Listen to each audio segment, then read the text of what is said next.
10 মে 2024 জুমার পূর্বে দেশ ও জাতির দিক নির্দেশনামূলক অত্যন্ত তাৎপর্যপূর্ণ বয়ান বাইতুল হক জামে মসজিদ ঢালকানগর, ঢাকা।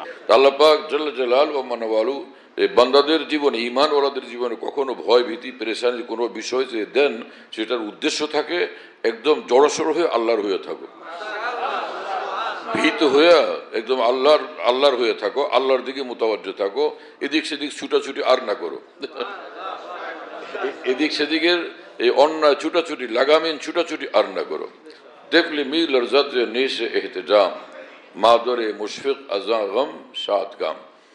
যখন বাচ্চার অপারেশন হয় তো বাচ্চা চিৎকার করতে থাকে, ফোড়া হয়েছে, ওখানে ইনফেকশন হয়ে গেছে, পচে গেছে, এখন এটা থাকলে শেষে পাও কাটা লাগবে, ওরই মৃত্যু আসবে, ভয়ঙ্কর বিপদ ঘটবে। এজন্য ডাক্তারের কাছে নিয়ে গেছে, তো ডাক্তার অপারেশন করতেছে, হ্যাঁ, নিশে এহতেজাম। ওই সময় বাচ্চা তো চিৎকার করে, ফালাফালি করতেছে, মাদরে মুশফিক আজাগম সাত কাম।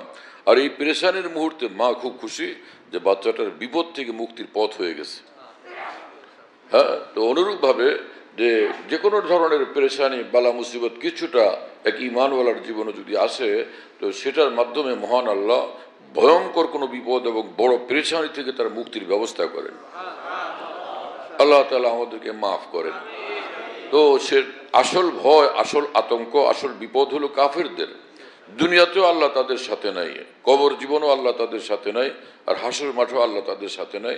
আল্লাহ যার সাথে নাই তার বিপদের কোনো কুল কিনারা নাই, কোনো সীমা নাই। আল্লাহ যার সাথে নাই তার বিপদের কোনো কুল কিনারা নাই, কোনো কুল কিনারা নাই, কোনো সীমা নাই, কত বিপদ হবে। আর আল্লাহ পাক বলছেন ইন্নাল্লাহ মাআল মুত্তাকিন। হ্যাঁ, পবিত্র কোরআনে আল্লাহ পাক বলছেন যারা আমাকে ভয় করে এবং আমার কথার উপরে চলে, আমাকে খুশি করে দেয়, আমাকে নাখোশ না করে, আমি নিঃসন্দেহে তাদের সঙ্গে আছি। আল্লাহ পাক বলছেন এই কথা, আমি নিঃসন্দেহে তাদের সঙ্গে আছি। ফেরাউনদের সঙ্গে আল্লাহ নেই, নমরুদদের সঙ্গে আল্লাহ নেই। কিছু মুসলমানরা অতি ভদ্র হয় এবং অনেক বেশি অতি শিক্ষিত হয়ে নিজেকে প্রকাশ করার চেষ্টা করে, আমি অসাম্প্রদায়িক, আমি একদমই সকলের থেকে নিরপেক্ষ। আরে আল্লাহর পক্ষে যে থাকে সে আবার নিরপেক্ষ কি জিনিস? কিসের অসাম্প্রদায়িক? তুমি মুসলমান না? ইন্নানি মিনাল মুসলিমিন। কোরআন শরীফে আল্লাহ শিক্ষা দিয়েছেন যে কামিয়াব মানুষ, সফল মানুষ, সম্মানিত মানুষ, উচ্চ স্তরের মানুষ যারা, তাদের বক্তব্য হলো আমি আল্লাহর দিকে ডাকি, আল্লাহর কথা মানিয়ে, আল্লাহর ডাকে সাড়া দিই, নিঃসন্দেহে আমি একজন মুসলিম। এই বলে তার গর্ব করা চাই। কি হলো আজকে মুসলমানদের? হ্যাঁ, মুসলমান মরতে থাকে, মুসলমানদের উপর নির্যাতন হইতে থাকে, সে ব্যাপারে দুইটা কথা বলার তৌফিক হয় না এই সকল মানুষদের, যারা নিজেদেরকে উচ্চ মাত্রার ভদ্র এবং উচ্চ শিক্ষিত মনে করেন, বড় ধরনের পৃথিবী ছাড়া শিক্ষিত মনে করেন, একদম পৃথিবীর সর্বশ্রেষ্ঠ তবকায় পৌঁছে গেছেন বলে মনে করেন। আর যখন বিধর্মীদের উপরে একটু আঁচ লাগলো তখন চিৎকার করতে শুরু করেন আর বলেন যে এই জন্য বলছি যে আমি তো অসাম্প্রদায়িক, সকলকে আমি ভালোবাসি। কিন্তু ঈমানওয়ালা, ইসলামওয়ালাদের উপরে সারা পৃথিবী যদি জুলুম করে তখন একদম নিশ্চুপ। এটা হলো উন্নত চরিত্রের পরিচয়। একটা কুকুর ব্যথা পেলে তার জন্য তুমি ব্যথিত হওয়া উচিত যদি তুমি মানুষ হও।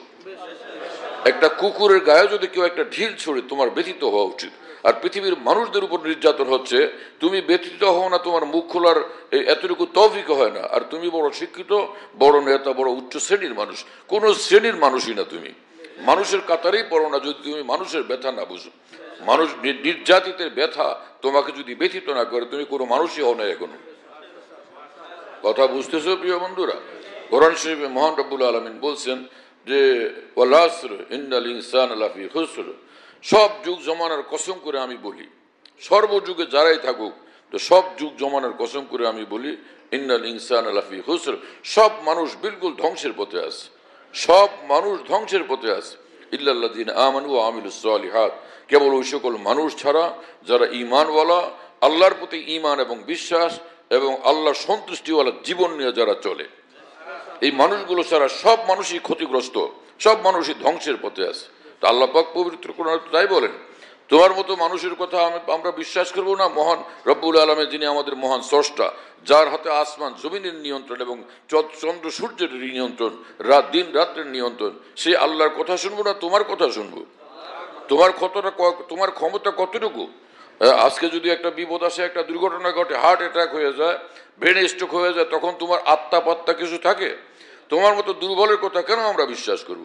তোমার ডাকে আমরা কেন সাড়া দিব? আমরা সাড়া দিব সেই মহান আল্লাহর ডাকে, যেই মহান আল্লাহর হাতে সমস্ত ক্ষমতা। ওহু আলা কুল্লি শাইইন কাদির, সবকিছুর উপর তিনি ক্ষমতাবান, সর্বশক্তিমান সে মহান আল্লাহ। তাবারাকাল্লাযী বিয়াদিহিল মুলক, রাজত্ব এবং কর্তৃত্ব তার হাতে, এবং তিনি আজিমুশ শান, এবং তিনি বরকতওয়ালা। সমস্ত কল্যাণ এবং সমৃদ্ধি সবকিছু মহান আল্লাহর হাতের মুঠায়। বিয়াদিহিল খায়র, সমস্ত কল্যাণ আল্লাহ পাকের হাতে। আল্লাহ পাক যাকে চান তুতিল মুলকা মান তাশা ওয়া তানজিউল মুলকা মিম্মান তাশা, যাকে চান মহান আল্লাহ ক্ষমতা দেন, রাজত্ব দেন, তানজিউল মুলকা মিম্মান তাশা, এবং যার থেকে ইচ্ছা আল্লাহ পাক সে রাজত্ব ছিনে আনেন, ক্ষমতাকে ছিনে আনেন। এবং আল্লাহ পাক রাত বানান, আল্লাহ পাক দিন বানান, সমস্ত কল্যাণ আল্লাহ পাকের হাতে। এক বিন্দু কল্যাণ, এক তিল কল্যাণ, এক রত্তি কল্যাণ সব আল্লাহ পাকের হাতে। এক এক দানা আল্লাহর তরফ থেকে আসে, এক এক দানা। এই বাতাস মহান আল্লাহ পাকের। কারো বাপের শক্তি আছে বাতাসের উপরে, কারো বাপের শক্তি আছে, কোন কন্ট্রোল আছে এই বাতাসের উপরে।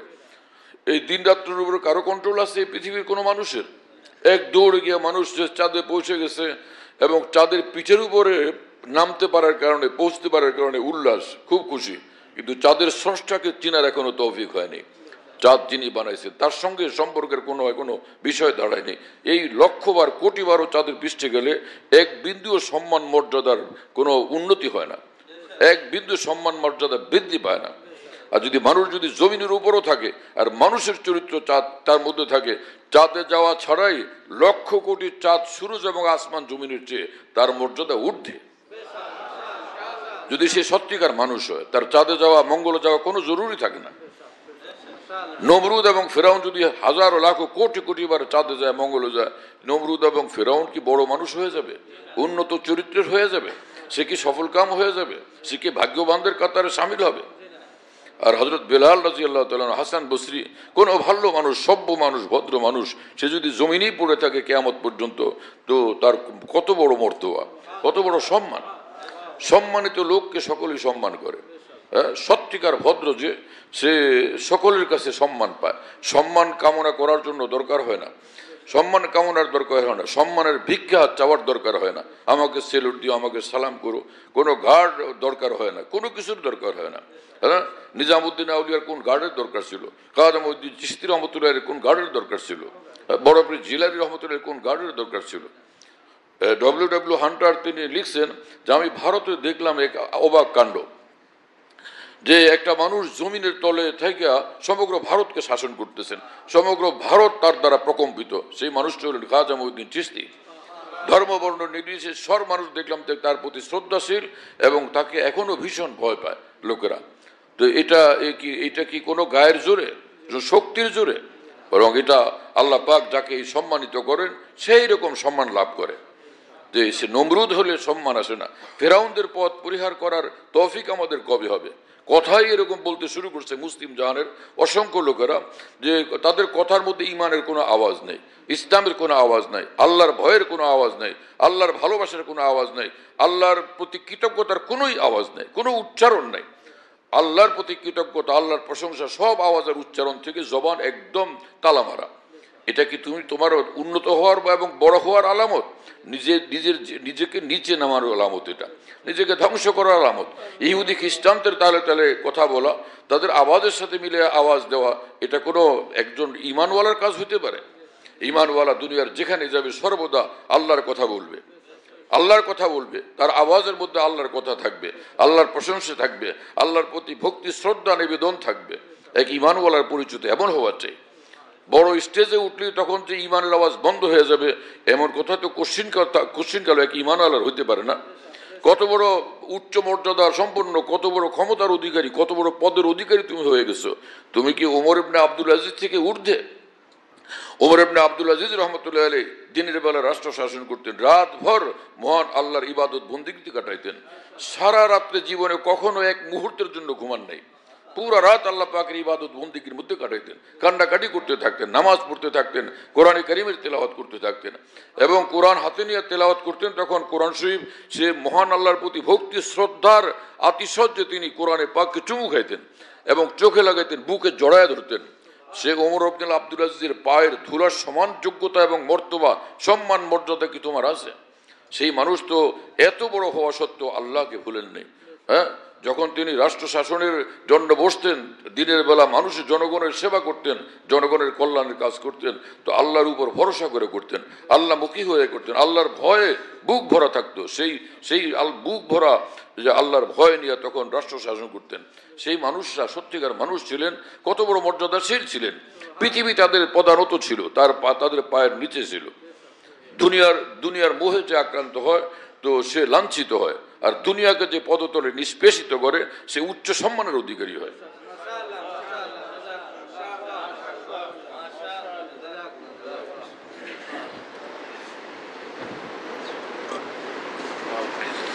গলার আওয়াজও আল্লাহ পাকের দান।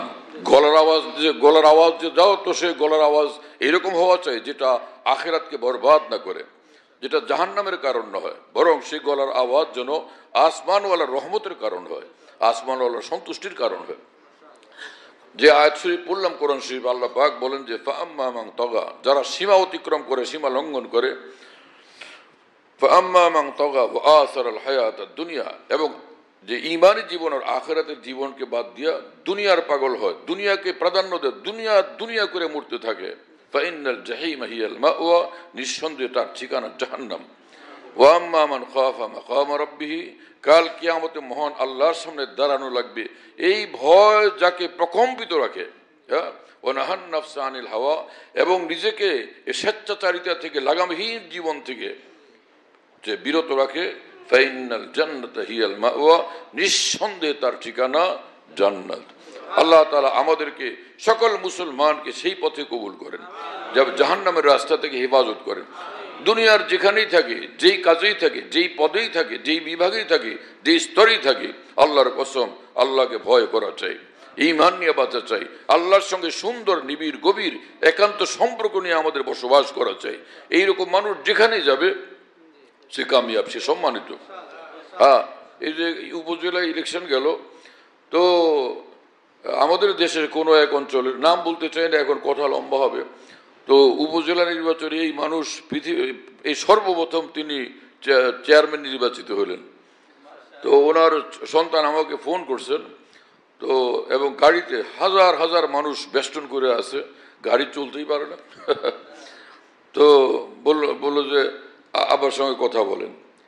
যাই হোক, তো কথা হলো, সালাম কালামের পরে উনি কাঁদতেই থাকলেন।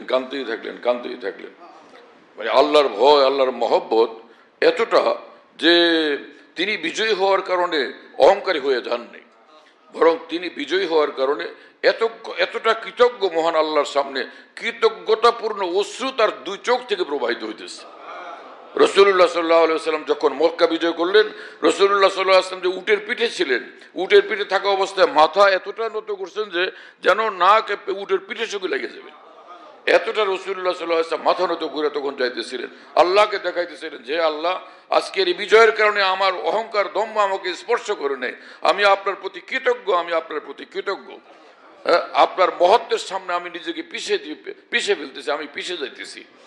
তো সত্যিকার এইরকম মানুষ, যারা এরকম চরিত্রের মানুষ, তারা যদি সমাজ এবং দেশের রাষ্ট্র শাসক হয়, সমাজের শাসক এবং পরিচালক হয়, তো কি কল্যাণ হবে, কি মঙ্গল হবে। হ্যাঁ না, কল্যাণ এবং মঙ্গল, রহমত এবং বরকত এবং সমৃদ্ধি এবং বিজয় তো মহান আল্লাহর হাতের মুঠা। সেই মহান আসমানওয়ালাকে রাজি রাখতে পারলে তো আমাদের সব কিছুতেই বরকত হবে, সব কিছুতেই কল্যাণ হবে। আল্লাহ তাআলা আমাদেরকে কবুল করেন সেই পথে, এবং ভুল পথগুলো আন্তরিকভাবে পরিহারের জন্য আল্লাহ বুঝ দেন এবং তৌফিক দেন।